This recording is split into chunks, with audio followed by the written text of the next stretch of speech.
ब्रह्मा विष्णु महेश अजर अमर नहीं है, इनका भी आविर्भाव अर्थात जन्म तथा तिरोभाव अर्थात मृत्यु होती है।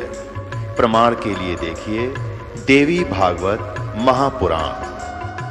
ब्रह्मा, मैं, विष्णु और शिव ये तुम्हारी प्रभाव से जन्मवान है। तो हम तो जन्मवान है, हमारा तो जन्म होता है और मरते हैं, नित्य नहीं है, हम अविनाशी नहीं है। फिर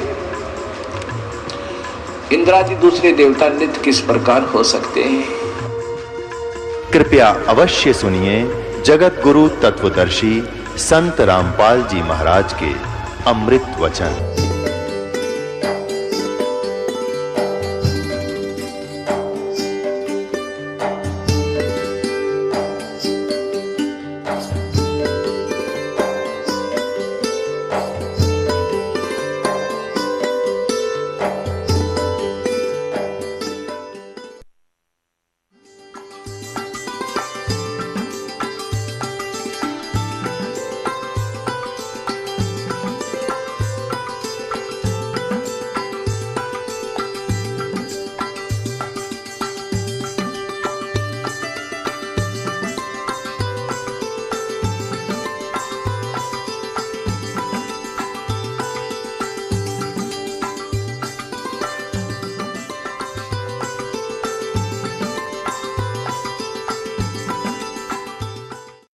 क्या बताते हैं परमात्मा?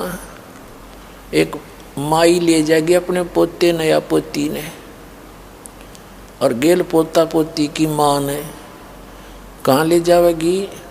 अपने इष्ट धाम पर बाल उतरवाने के लिए। प्रथम बाल अपने इष्ट धाम पर यानी माता के वहाँ चढ़ावेंगे। जैसा मिसगाइड कर रखा है, तो वहाँ जाके बुढ़िया नाई बैठा होता है वहाँ पर। बाहर अगर कोई 5 रुपये में बाल कटते होंगे ना, उड़ो 10 रुपये तो वैसे लेगा, क्यों? और कोई विकल्प नहीं, वहाँ कटवाने पड़े उस पर ले करके। तो बुढ़िया केक करेगी, जब वो उठाओगा ना कैंची के, उसने जल्दी हो है, घना की काटनी हो है, तो बुढ़िया कहेगी रे नाई के बेटा भाई धीरे धीरे देख, जब मेरे पोते का या पोती का कच्चा सिर से, इसका कच्चा सिर कैंची ना लग जाए, ध्यान से देख, ध्यान से। और कहते हैं अपने लला के बाल उतरवावे, देख कैंची ना लग जाइया। अरे एक बकरी का बच्चा लेके उसका गला कटैया, और माता का बैठ कर बोला बकरे का भोग लगाओ। अपना बच्चा तो इतना प्यारा, कैंची का भी डर, अरे एक बकरी का बच्चा उसका गला कटवा दिया। क्या इससे तेरे बच्चे की सुरक्षा होगी? दूनी पाप के भागी होगे। तो अब वो बाल वहाँ उतरवा दिए। बुढ़िया ने वो बाल लिए और मंदिर में पहुंची। जाके मंदिर में इतने बाल 4 बूंदी के दाहिने रूप पर थोड़ा सा पानी घेर के बात आएगी, और वो पुजारी उन बाला ने ठा के कट्टे में ठोक दे, और सांझ ने कुरुडियाँ पे फेंक दे रात ने। और कौन सा बैंक में जमा करा होगा उनको, कुरुडियाँ फेंकनी उसने बाहर अड़ंगे में। तो परमात्मा कहते तुम इन बाला नाड़े फेंक दो, कितने चिंता करने की जरूरत नहीं, धक्के खान की, कितने कटाओ और कितने फेंको, इस नाम लेने के बाद कोई चिंता नहीं।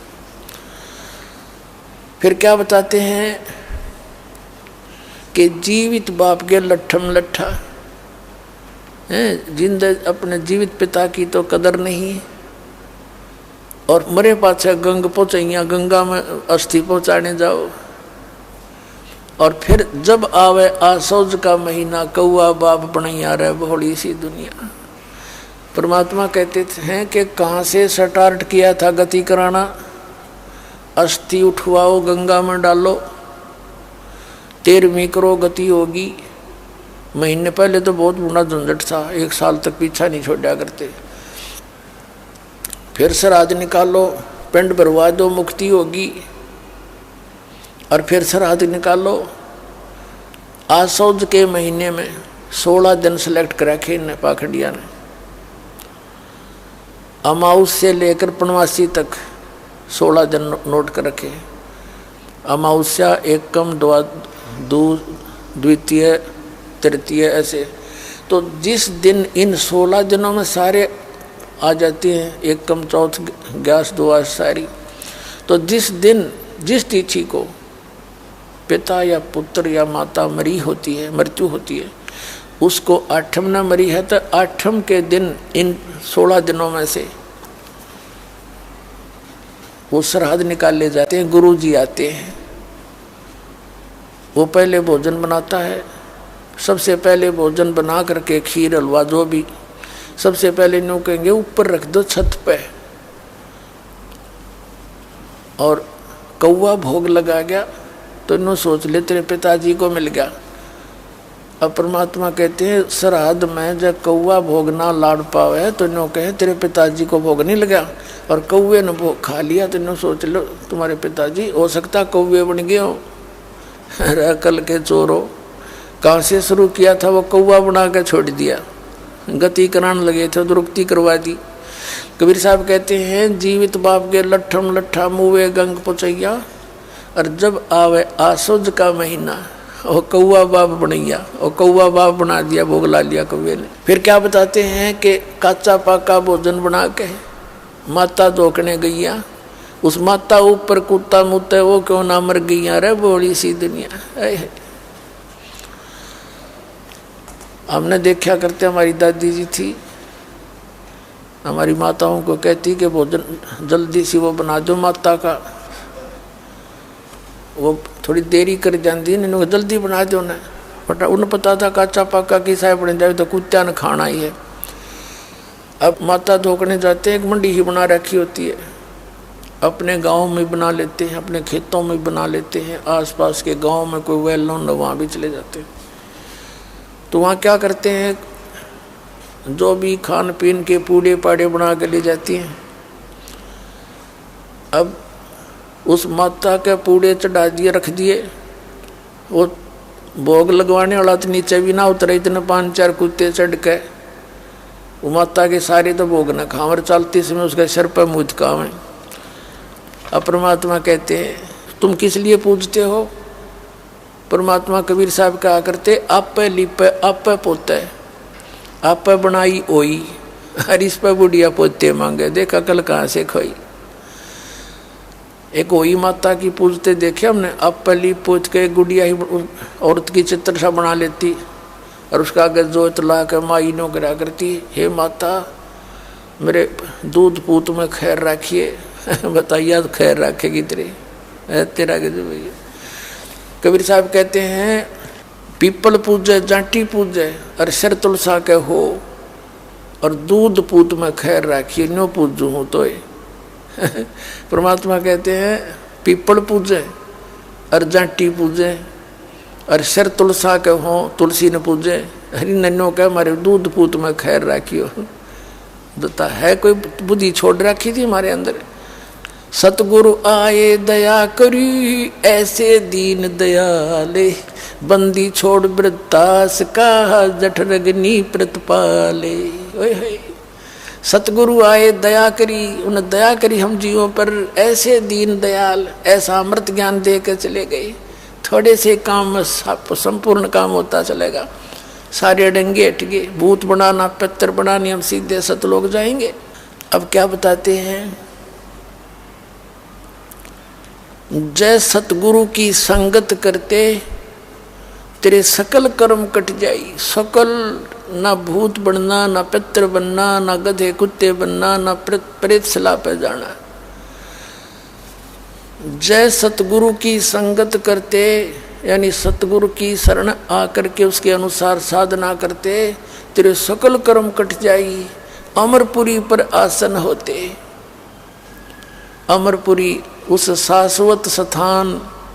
गीता जी अध्याय नंबर 18 के श्लोक नंबर 62 में कहा कि अर्जुन तू सर्वभाव से उस परमेश्वर की शरण में जा, उस परमेश्वर की कृपा से ही तू परम शांति को और सनातन परम धाम को, शाश्वत स्थान को प्राप्त होगा, जहाँ जाने के बाद साधक फिर लौटकर कभी संसार में नहीं आते। वो अमर लोक है, वो सत्य लोक है। अब यहाँ पर गरीबदास साहिब जी परमात्मा से प्राप्त ज्ञान से परिचित होकर के कैसे समझाना चाहते हमारे को कि जय सतगुरु की संगत करते तेरे सकल कर्म कट जाई। अमरपुरी पर आसन होते, वहाँ तेरा स्थाई स्थान होता। जहाँ धूप ना छाई वहाँ कोई कष्ट नहीं है। फिर क्या बताते हैं कि सुरत नृत्य मन पवन पियाना, शब्द शब्द समाई, और गरीब दास गलतान महल में मोहे मिले कबीर गोसाई। मुझे कबीर मालिक मिले आकर के स्वयं, उन्होंने मुझे ये ज्ञान दिया। अजब नगर में ले गए हमको सतगुरु आने, जल के बिंब अगाध गति हम सूते चादर ताण। चादर ताण के सोना ने कहा करने तो भाई घोड़े से बेच के सो गया, उठता है को नहीं, आज चिंता ही नहीं क्या आएगी तुझे। तो कहते हैं वहाँ चादर ताण के सो गया, हमने तो पता लग गया कि अब हमारा मोक्ष निश्चित हो गया यदि हम मर्यादा में रहेंगे और ये सत भक्ति करते रहेंगे। क्योंकि देखा है गरीबदास साहब जी परमात्मा के लोक को, और फिर वापस आ गए। तो कहते हैं अजब नगर में ले गए हमको सतगुरु आण, कबीर साहब आकर लेकर गए भगवान, और जल के बिंब अगाध गति, वहाँ देखी वह रोशनी परमात्मा की, वहाँ लोक की और भगवान की, और वहाँ के सब सतिथि देखी। तो उन्होंने हम तो सूते चादर ताड़, हम तो चादर ताड़ने के सो गए, निश्चिंत हो गए, हमारा मोक्ष पक्का अगर ऐसे लगे रहे तो। गरीबदास जी कहते हैं साधों से ती मस्करी, इन चोरों नाल खुशहाल, ये तो मल अखाड़ा जीतेंगे रे युगन युगन के माल। साधु संत जैसे परमात्मा बताया करते थे कबीर जी, और फिर उसके प्यारे हंस संत गरीबदास साहिब जी, नानक साहिब जी आदि यही ज्ञान बताया करते थे। लोग डले मारा करते थे, झूठा कहा करते थे, और इन झूठों को सच्ची मान रहे थे। उसके बारे में कह रहे हैं कि साधों से ती मस्करी, और इन चोरा नाल खुशहाल, ये तो मल अखाड़ा जीतेंगे युगों युगों के माल। यानी जो बच्चा पहले से अखाड़े में एक्सरसाइज कर रहा है, तो जब उसका आमना सामना होगा तो वही तो जीतेगा। तो आप वो इस परमात्मा वाले अखाड़े के मल हो गए पहलवान, और आप पे जीतोगे इसने, जो इसने सटाट भी ना करियो के जीतेगा। अपनात्मा ये तो परमात्मा ने बताया। इन श्राद्धों के बारे में एक कथा सुनाता है दास साहब को, क्योंकि यो महीना फिर आज जाएगा, कल से शुरू हो जाए मनमान, ये हो लिया होगा उस बादवा उतर गया, दूसरा बात सब शुरू हो जाएगा। तो इन सभी बहन भाइयों से प्रार्थना है कि ये आन उपासना भूल के भी नहीं करना, इसमें सहयोग भी नहीं देना चाहिए, क्योंकि शास्त्र विधि को त्याग के ये मनमाना आचरण से विधान टूट जाता है। जैसे एक रुचि नाम के ऋषि थे, ब्राह्मण थे, जैसा ज्ञान हुआ उनको, वेदों को पढ़ा, तो उसने सोचा भी, क्योंकि गीता जी अध्याय नंबर 7 के और श्लोक नंबर 12 से लेकर 15 तक तो गीता ज्ञानदाता कहता है तीनों गुणों की जो पूजा करते हैं, रजगुण ब्रह्मा सतगुण विष्णु तम गुण शिव जी की, इनके विषय में तो स्पष्ट कर ही रखा है कि ये राक्षस स्वभाव को धारण किए हुए मनुष्यों में नीच दूषित कर्म करने वाले मूर्ख, ये मुझे भी ना बजते। फिर अपनी भक्ति बताते हैं गीता ज्ञानदाता ब्रह्म कि मेरी भक्ति 4 प्रकार के करते हैं। एक अर्थार्थी, आर्थ, जिज्ञासु और ज्ञानी। तीनों को तो रिजेक्ट करते हैं। जो आर्थ माने संकट निवारण के लिए ही, जो वेदों से ही अनुष्ठान करते हैं, वेदों आधार से, और अर्थार्थी धन लाभ के लिए जो वेदों के मंत्रों से ही जप तप करते रहते हैं। जिज्ञासु जो परमात्मा पाने के लिए घर से निकलता है, उस ज्ञान को संग्रह करके फिर वक्ता बन जाता है, वो भक्ति भूल जाता है। ये तीनों रिजेक्ट कर दिए। फिर कहा कि चौथा जो ज्ञानी है वो मुझे पसंद है, वो मुझे अच्छा लगता है, उसको मैं अच्छा लगता हूँ, गीता ज्ञानदाता कहता है। अब इन ऋषियों ने वेदों को पढ़ा, वेदों में कहीं कर्म कांड नहीं है, ये झूठ बोलते हैं कि वेदों में कर्म कांड फलाना नहीं, इसमें विरोध किया है, निषेध है ये श्राद्ध निकालना। और गीता जी में निषेध है, 9वें अध्याय के 25वें श्लोक में कहा कि भूत पूजने वाले भूत बनेंगे, देवता पूजने वाले देवताओं के उसमें जाएंगे, पितर पूजने वाले पितर बनेंगे, पितरों को प्राप्त होंगे, मेरा भक्त मुझे प्राप्त होगा, यानी भगवान का भक्त भगवान को मिलेगा, और अन्य उपासना करने वाले वो योनियां पाएंगे। तो वेदों के अंदर यजुर्वेद अध्याय नंबर 40 के श्लोक नंबर 15 में स्पष्ट किया है कि वायु अनिलम अथिदम भस्मांतम शरीरम ओम कर्तु समर कल्वे समर कर्तुम समर। इन ऋषियों ने पूरे वेद पढ़े और अब पे निष्कर्ष निकाल लिया कि ओम नाम है बस वेदों में, और कोई मंत्र नहीं है। और इसका इन्होंने है तो ये ब्रह्म का, ये मान लिया सुप्रीम पावर का, क्योंकि इनको तत्वदर्शी संत मिला नहीं। तो कहने का भाव है कि वेदों में स्पष्ट किया है कि उस परमात्मा की भक्ति करने से मोक्ष होगा। इन्होंने वो परमात्मा ब्रह्म मान लिया, ओम उसका जाप मान लिया। इस आधार से इन्होंने अब पर फैसला कर लिया। इनकी मति मारी गई। यजुर्वेद अध्याय नंबर 40 के श्लोक नंबर 10 से लेकर 13 तक स्पष्ट कर रखा है कि कोई तो भगवान को जन्म लेकर आने वाला कहता है, साकार रामकृष्ण की तरह, और कोई कहते वो कभी जन्म लेता ही नहीं, निराकार मानते हैं। ये ज्ञान निर्णय करके बताओगा तत्वदर्शी संत, उससे पूछो, उससे ज्ञान उससे सुनो, वो ज्ञान बताएगा। तो इनकी वो मति मारेगी कि वो तत्वदर्शी संत बताओगा, वो खोजो। और यजुर्वेद अध्याय नंबर 40 के श्लोक नंबर 17 में स्पष्ट किया है, वेद ज्ञानदाता कहता है कि मेरा तो ओम मंत्र है, मैं ऊपर दिव्य आकाश ब्रह्मलोक में रहता हूँ, और वो परमात्मा गुप्त है, परोक्ष है पूर्ण परमात्मा। तो यहाँ भी बुद्धि कामना करी कि इसे वेद ज्ञानदाता से भी कोई और है। तो कहने का भाव है ये है कि गीता ज्ञानदाता 7वें अध्याय के 16वें श्लोक में कहता है और 17वें में कहता है कि ये ज्ञानी आत्मा, 18वें में भी कहता है कि ये ज्ञानी आत्मा है तो उद्धार, लेकिन ये मेरे वाली ही अनुत्तम साधना में लीन रहे। अब ये ज्ञानी का अर्थ क्या है? ज्ञानी वो है जिसने ये समझ में आ गया कि मनुष्य जीवन केवल मोक्ष के लिए ही प्राप्त हुआ है और इसका अन्य कोई यूज नहीं है। और दूसरा ये समझ में आ गया कि केवल एक परमात्मा की भक्ति करनी चाहिए, इन देवी देवताओं की आन उपासना नहीं करनी चाहिए, इनको इष्ट नहीं मानना चाहिए। तो ये जो निष्कर्ष जिन्होंने निकाल लिया वो ज्ञानी बताए। तो उन ज्ञानी आत्माओं में से था कौन? रुचि ऋषि।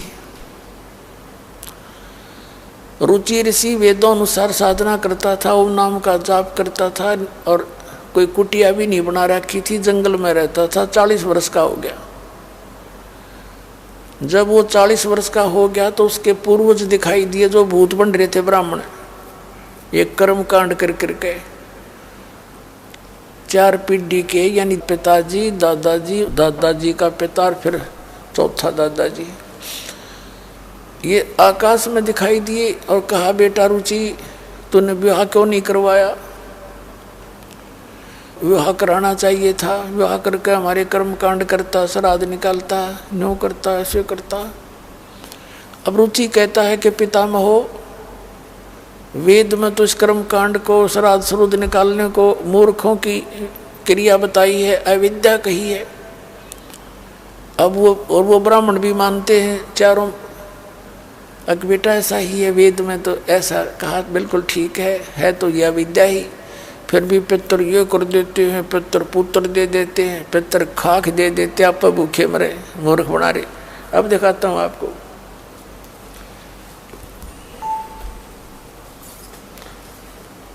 ये एक मार्कंडेय पुराण है। पुण्यात्माओं, इस विद्या का लाभ आपको केवल परमात्मा पाने के लिए है। बाकी रोटी रोटी का रोला गना बड्डा ना है। 2-4 रोटी खावा आदमी, सुबह 4 शाम ने खूब गुजारा हो जा। एक कुटिया पा जा कि तो उसमें टाइम पास कर लेंगे, फिर ये पीछा सदा के लिए छूट जाएगा, सदा का सुख हो जाएगा इस अनुसार चलोगे तो। अब देखिएगा, मार्कंडेय पुराण, गीता प्रेस गोरखपुर से प्रकाशित, गीता प्रेस गोरखपुर से प्रकाशित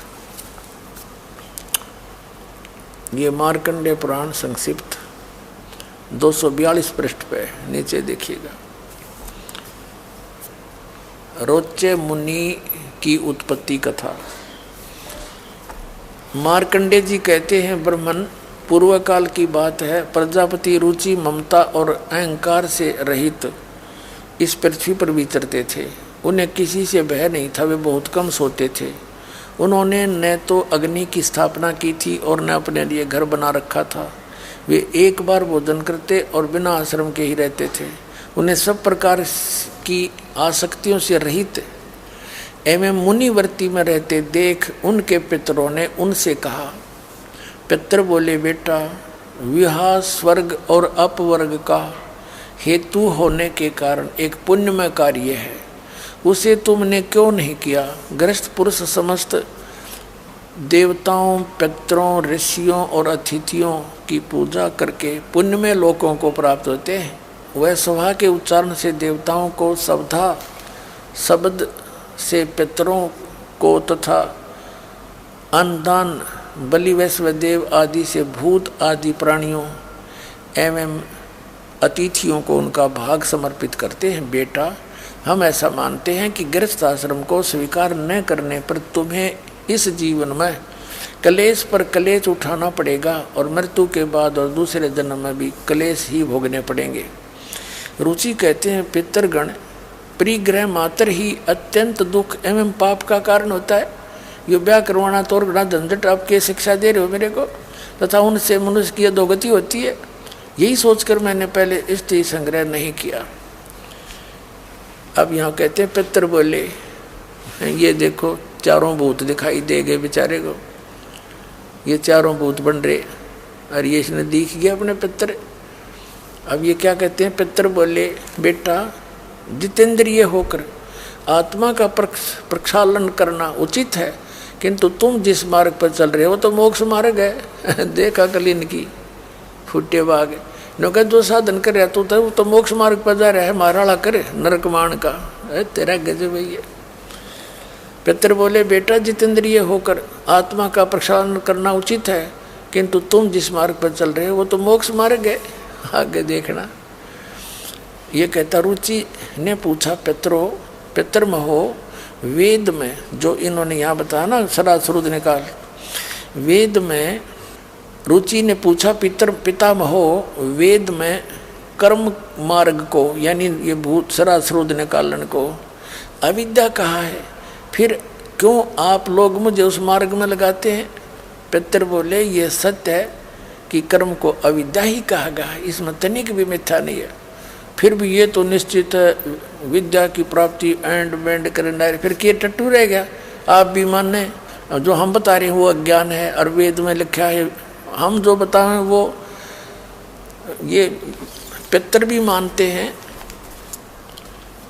और रुचि भी कह रहा है कि वेदों में ये अविद्या मूर्खों की साधना बताइए, भूत ये पितर सरासरुद निकालना, ये पिंड भरवाना, और वो खुद भी मान रहे कि बेटा ऐसा ही है तो विद्या ही। फिर भी नौकों पितर यूँ कर देते हैं, पितर ये दे देते हैं, खाक देते थे पितर, और देख इनकी अकल नौके हैं तो जिसको मार्ग पर लग रहा है, ये तो तेरा मोक्ष होने का है, नौका माराड़ी कर तू आ श्राद्ध निकाल और भूत बने। ए भगवान, तो पुण्यात्माओं, इन सदग्रंथों को भी ना समझा हमारे धर्मगुरुओं ने, इसमें संदेश क्या है? अब पुण्यात्माओं, कई भक्त कहते हैं कि जैसे किसी के माता पिता दिखाई दे जा और वो ये कह दे बेटा मेरा ऐसा कर दे, तो क्यों ना करें भाई, हमारे रुक क्या तो ना जाऊँ ना, हमारे लिए बहुत कुछ कर रखा है। पुण्यात्माओं, इसका तरीका ये नहीं है जैसा आपकी बालक सोच बैठी है। जैसे किसी का बालक कुएं में गिर गया और वो तो त्राही त्राही कर ही रहा, तो उसका इलाज क्या? आप भी छलांग लगा दे उस समय, क्या की समझदारी दोनों मरे। उसका तरीका खोज बताया है, कोई रस्सा लाओ, ऊपर दृढ़ता से बांधो और फिर उससे न डाल दो और उसको कहो इसको पकड़ो और बाहर आ जा बच्चा। और नहीं पकड़न जोगा तो आप उसको पकड़ के उस तक पहुँचो और उसको भी साथ लटका लाओ और फिर बाहर से उसको खींचो। तो कहने का भाव ये है कि जो तरीका है उनके भी उद्धार का और आपकी भी जान बचे, वो तरीका इस दास के पास है। जय सतगुरु की संगत करते सकल कर्म कट जाई, अमरपुरी पर आसन होते जहाँ धूप ना छाई। अब इसी विष्णु पुराण में दिखाते हैं आपको, विष्णु पुराण में दिखाते हैं कि श्राद्धों का विवरण करते करते करते करते लास्ट में पुराण के वक्ता ने यहाँ तक बता दिया है कि पहले तो बताया है कि पितरों की पूजा में इतने इवन नंबर ब्राह्मण जमाने चाहिए और इनके अन्य पूजा में जो भूत पूजा में वो ऑड नंबर के जैसे 3, 4 इस तरह इवन नंबर 2, 1, 3, 5 इस तरह के जो 2 से भागना और उनमें उसके विपरीत 2, 4, 6 ऐसे जमाने चाहिए। फिर लास्ट में लिखा दिखाता हूँ आपको पढ़ के, ये देखिएगा विष्णु पुराण गीता प्रेस गोरखपुर से प्रकाशित है। ये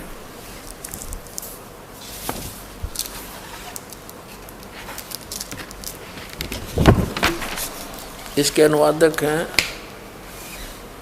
मुनीलाल गुप्त। गीता प्रेस गोरखपुर से प्रकाशित है। इसके 213 पृष्ठ पर आते हैं। अब यहाँ देखिए तृतीय अंश अध्याय नंबर 16, अध्याय नंबर 16 चल रहा है।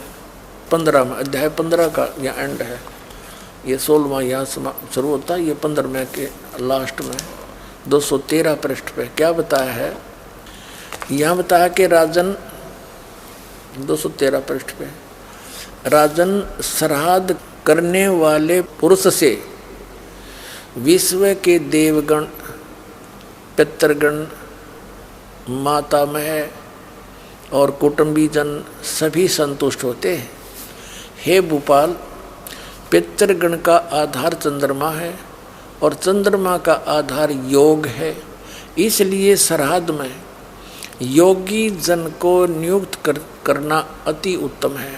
हे राजन, यदि श्राद्ध भोजी 1000 ब्राह्मणों के सम्मुख एक योगी भी हो तो वह यजमान के सहित उन सब का उद्धार कर देता है। एक साधे सब सदे, सब साधे सब जावे।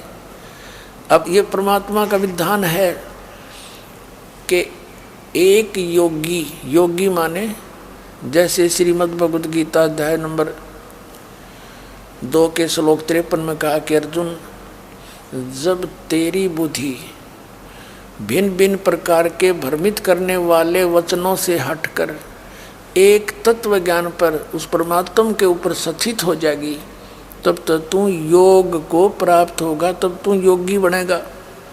तो पुण्यात्माओं, आप वो योगी हो, आप वो योगी हो। सभी भक्त सत्साधक करने वाले योगी कहलाते हैं। साधक धार्मिक अनुष्ठान सत साधना करने वाले। और आप अब क्या बताया है कि 1000 ब्राह्मण जी मेरे हों, उनके सामने एक योगी को भोजन करा दे, यानी इस तत्वदर्शी संत से प्राप्त भक्त को, तो जो कहे उसके पितरों का भी उद्धार, हरुण ब्राह्मणा का भी उद्धार। अब पुण्यात्माओं, कैसे? एक बार आदरणीय रविदास जी ये चमार जाति में थे और एक राजा की रानी उनकी शिष्या बन गई थी। उनके ज्ञान विचार और एक शर्त उसके अंदर अच्छी आस्था हो गई थी। उसको कोई ऐसी दिक्कत थी जिस कारण से आदरणीय रविदास साहिब जी से वो ठीक हो गई थी, तो बड़ी आस्था बन गई थी। तो पुण्यात्माओं, एक दिन रानी ने कहा, गुरुदेव मैं एक धर्म यज्ञ करना चाहती हूँ, जैसे सुना करते सत्संग में। रविदास जी ने कहा, कर लो बेटा।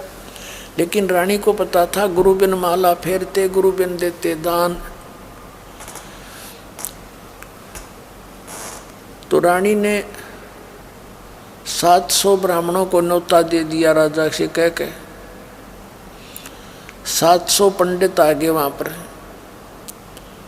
उनका भोजन बनवा दिया और पंगत में बैठ के खाना खाने की तैयारी होगी। उधर से रविदास जी को दे रखा अलग से आसन, क्योंकि गुरुजी थे सुंदर आसन पर विराजमान थे साथ में ही बिल्कुल। जब पंडित जी बैठ गए सारे पंक्ति में, भोजन परोस दिया, डाल दिया सबके सामने, तब उनकी दृष्टि पड़ी, देखा कि ये चमार बैठा है यहाँ पर। सभी उठकर खड़े हो गए कि रानी आपने हमारा अनादर कर दिया है, आपने हमारा धर्म बिगाड़ दिया है, इस चमार को यहाँ बैठा रखा है और हमारे भंडारे के पास। अब रविदास जी खड़े हो गए और वो उठकर चल पड़े थे ब्राह्मण के, हम नहीं खाएंगे यहाँ भोजन को। अब रविदास जी खड़े हुए कि महाराज मेरे से गलती होगी, मैं अपनी औकात भूल गया, मैं इस बेटी ने के दिल को नहीं तोड़ना चाहा, मैंने इन्होंने यहाँ बैठा दिया, मैं बैठ गया, मैं गलत बैठ गया यहाँ पर। मेरा स्थान तो आपके जूतों में था, मैं वहाँ बैठता हूँ, आप भोजन खाओ, भोजन छोड़ के नहीं जाना चाहिए। अब रानी कहने लगी महाराज जी आप यहाँ बैठो, ये जाम है तो जान दे इनको। परमात्मा बोले बेटा नहीं, भक्तों को ऐसे नाराज नहीं करा करते महापुरुषों को, मैं वहाँ बैठ जाऊँगा, मेरा क्या बिगड़ा है बता, मेरी आज्ञा का पालन करो। अब रानी के गुरुजी थे वह चुप होगी। गरीब रविदास जी वहाँ बैठ गए जाकर जहाँ उन ब्राह्मण ने जूते काट रखे थे, अब भोजन करो आप, मैं यहाँ बैठा हूँ। बैठ गए फिर वो सारे लागे खाना खाने। तो प्रत्येक ब्राह्मण के साथ 700 रूप बन गए रविदास जी के, और सब के साथ खावा थाली में। वो ब्राह्मण न्यू कह रहे तेरे साथ ही चमार खावे, न्यू कह तेरे साथ भी खा रहा है, सारे कूद कूद पड़े।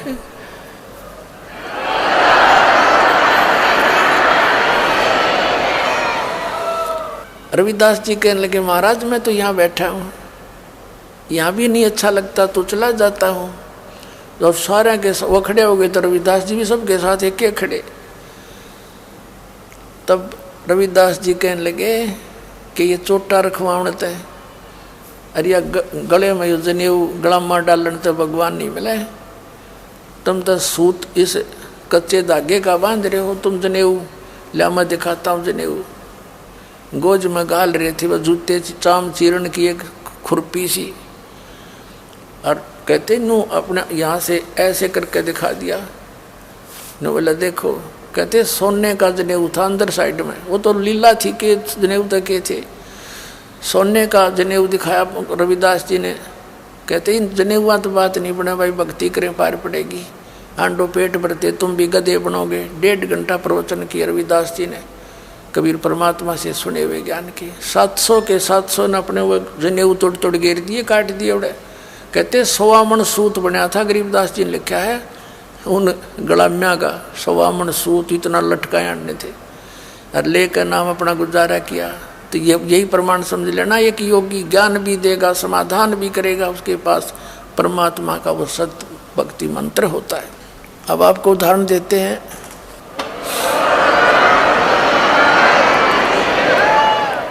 तो रविदास जैसे आप सभी भक्त हो, आज ये सत्कर मान लेना, जो भक्ति वो करते थे परमात्मा कबीर जी से प्राप्त करके आज आप सबके पास है, लेकिन इसका मिसयूज ना करना, इसको कहीं सिद्धियाँ मत दिखाना। जिसने 1 वर्ष 2 वर्ष 4 वर्ष भक्ति करते होगे, आपके अंदर इतनी संग्रह हो जाएगी या भक्ति की शक्ति, आप किसी ने आशीर्वाद दे दोगे ना वो भी फलन लग जाएगा, आप किसी को और भी कुछ कह दोगे वो भी उसको लाभ होने लग जाएगा, लेकिन आपकी गाड़ी में पंचर हो जाएगा। लेकिन ऐसा मूर्ख ना होगा कोई अब यह गलती करे, ना आशीर्वाद देना, अपनी इस पूंजी ने कति सुरक्षित रखना, तब यहाँ से जा पाओगे। ना तो पिछले इतिहास देख लो, राजा जनक ने दया कर ली, 50% पुण्य दान कर दिए, नरक में दुखी देख के जीवों को, आप भी खाली हो गया।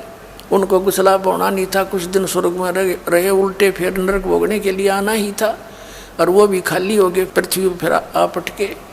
तो अब हमने कति फाउल नहीं होना इस मार्ग में, तब आगे चलोगे। अपने बच्चों को, अपने सब परिवार को लगा दो मालिक के उस लाइन में, तो सबको उतना ही लाभ मिलेगा जो आपको होगा। अब क्या बताते हैं गरीबदास साहिब, परमात्मा कबीर जी बताते हैं कि हमारे हमारे इस नाम में जो आपको मंत्र दिया गया है, इसमें इतनी शक्ति है। शब्द महल में सिद्ध 24 हंस बिछोड़े बिछवे 20 कि इस हमारे शब्द के अंदर इतनी शक्ति आ जाएगी, आप में बहुत सिद्धियां आ जाएंगी।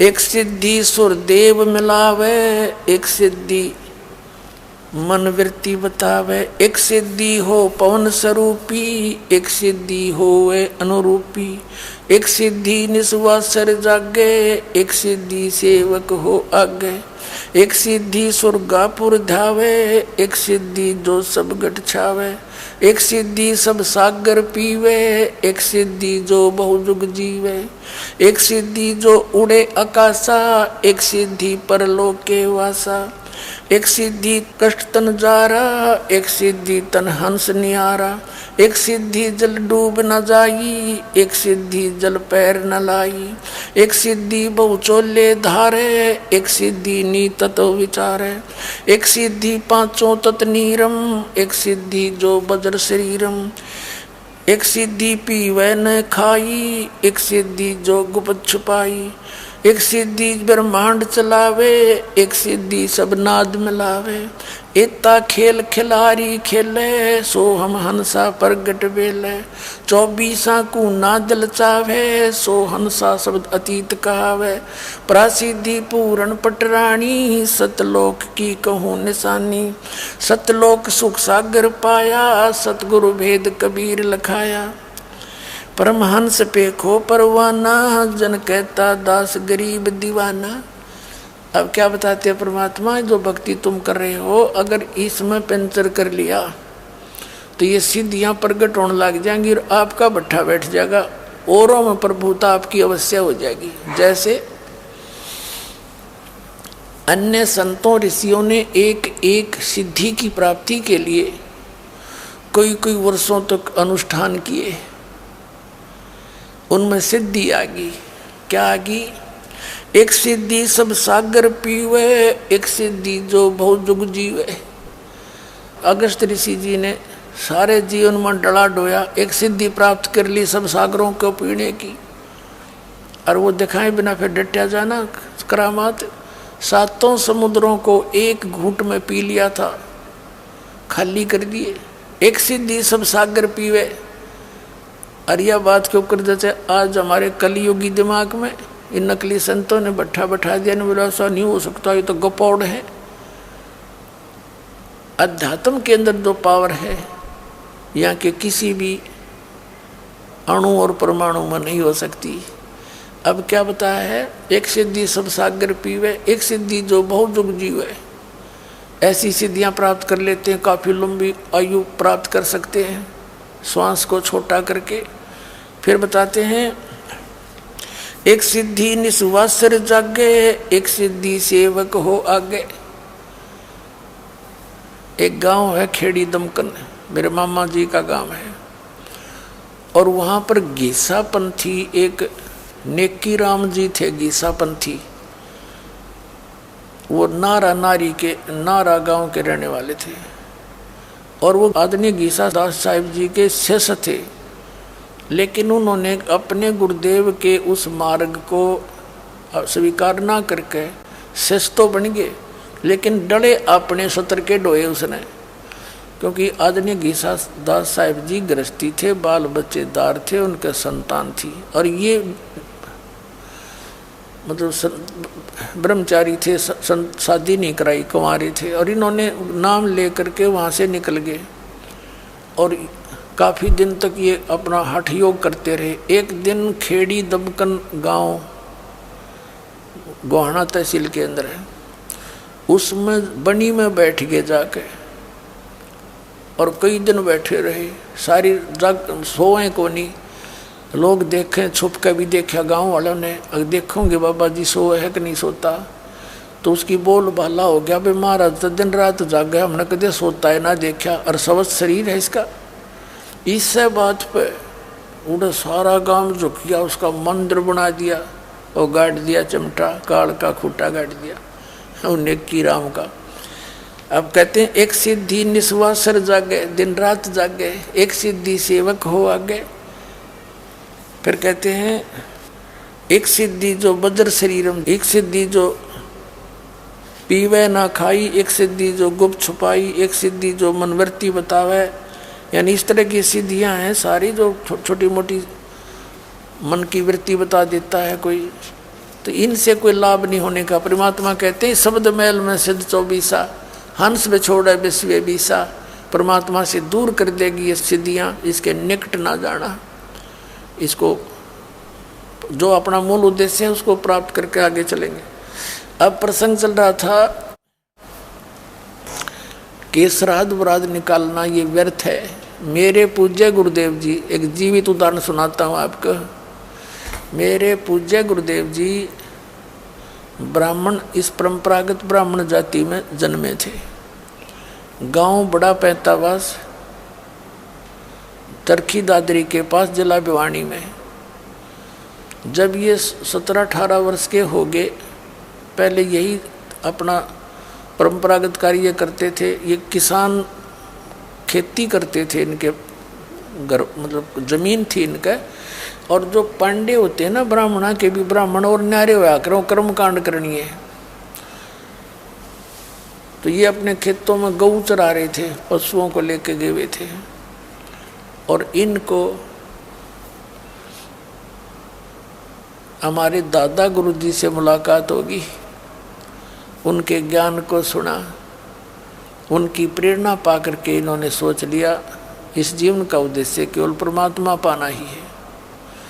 उनका एड्रेस नोट कर लिया, हरिद्वार में काशी रहते हो, जहाँ भी वो उनका ठिकाना था। एक दिन उन्होंने स्कीम भागण की सो बनाई, निकल कर छोड़ने की। क्या करा, 2 कपड़े पहन गए एक दूसरे के ऊपर के, और शाम के समय कह दिया, जब वो चलने की तैयारी हुई, और भी पाली बहुत से थे, उनको कहा मैं एक बार फ्रेश होके आता हूँ, तुम पशु ले चलो, मैं आ रहा हूँ। वो पशुओं को लेकर शाम के समय घर पर आ गए, और वो जंगल में गहरे चले गए, वन में। वन होते थे तकरीबन उस समय, आज से लगभग 130 वर्ष पहले की, 25 वर्ष पहले की बात है, 100 वर्ष पहले की बात है। तो वहाँ से वो पाली तो घर आ गए, और वो आए नहीं काफ़ी देर तक। तो घर वालों ने पूछा उन अन्य साथियों से उनके कि अभी उनका नाम था बचपन का हरिद्वारी। उन्होंने पूछा कि हरिद्वारी क्यों नहीं आया, क्या बात होगी। उन्होंने सारी कहानी बताई कि वो ऐसे ऐसे जंगल में गया था फ्रेश होने के लिए, मैंने बोला तुम चलो मैं आ रहा हूँ। अब पूज्य गुरुदेव जी ने क्या किया, वो अपना एक ऊपर जो कपड़ा पहन रहे थे कुर्ता, वो उतारा, उसको फाड़ा, और पहले देख आए थे वो अंदर एक किसी पशु ने, हिंसक पशु ने, कोई पशु खा रखा था, शेर ने या अन्य किसी बाघ ने। उसके अस्थि पड़ी थी, हड्डियाँ।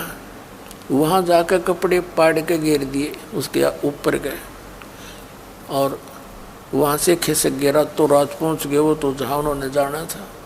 अब गांव वालों ने चिंता हुई, साथ में पालियों को लेकर गए कि कहाँ गया था, हमें रास्ता बताओ। उस वन में जिधर वो गए थे उधर चल पड़े, रात की लालटेन लेकर के। रात को जाकर देखा, रे तेरे की छोरा तो, लड़का तो खा लिया भाई। सारे भावुक हो गए, अंधेरा का ऐसा रोशनी थी। वो आडी भी ठा ली और वो कमीज भी ठा लिए, कुर्ते काटते इकट्ठे कर घेर का कपड़ा किसी ते नहीं देखने दिया।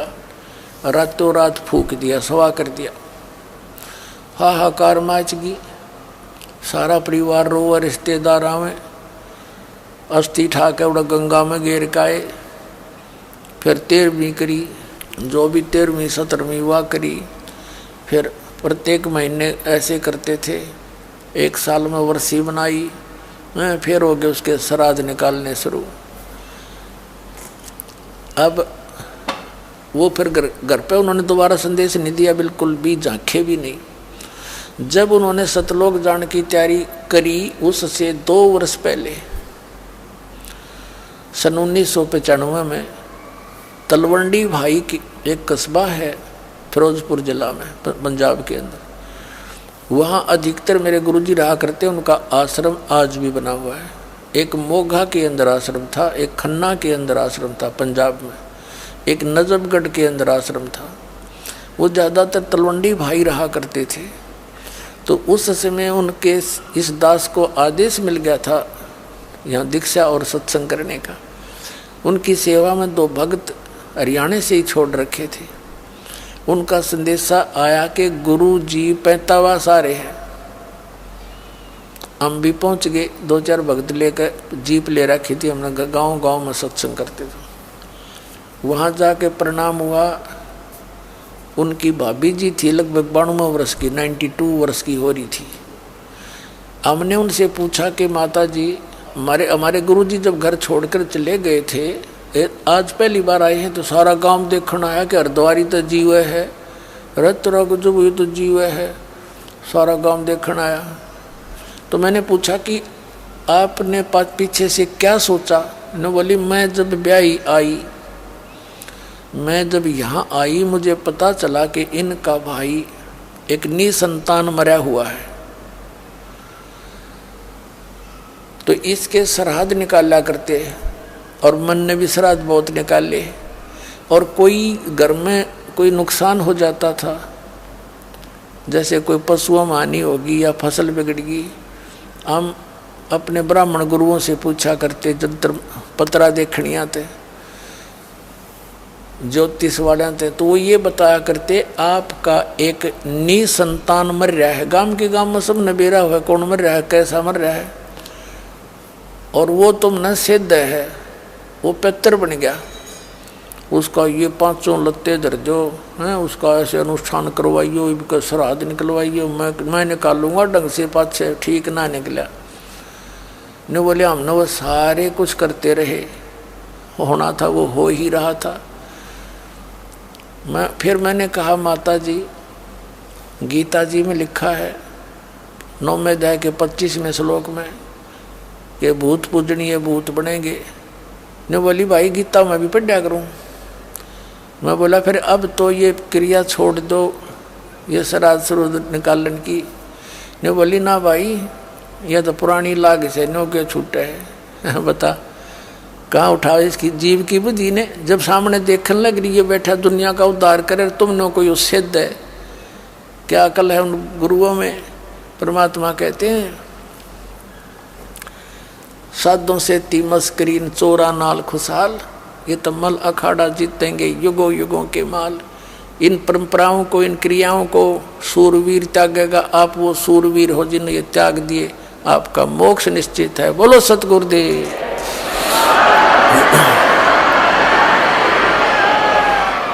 सत सही।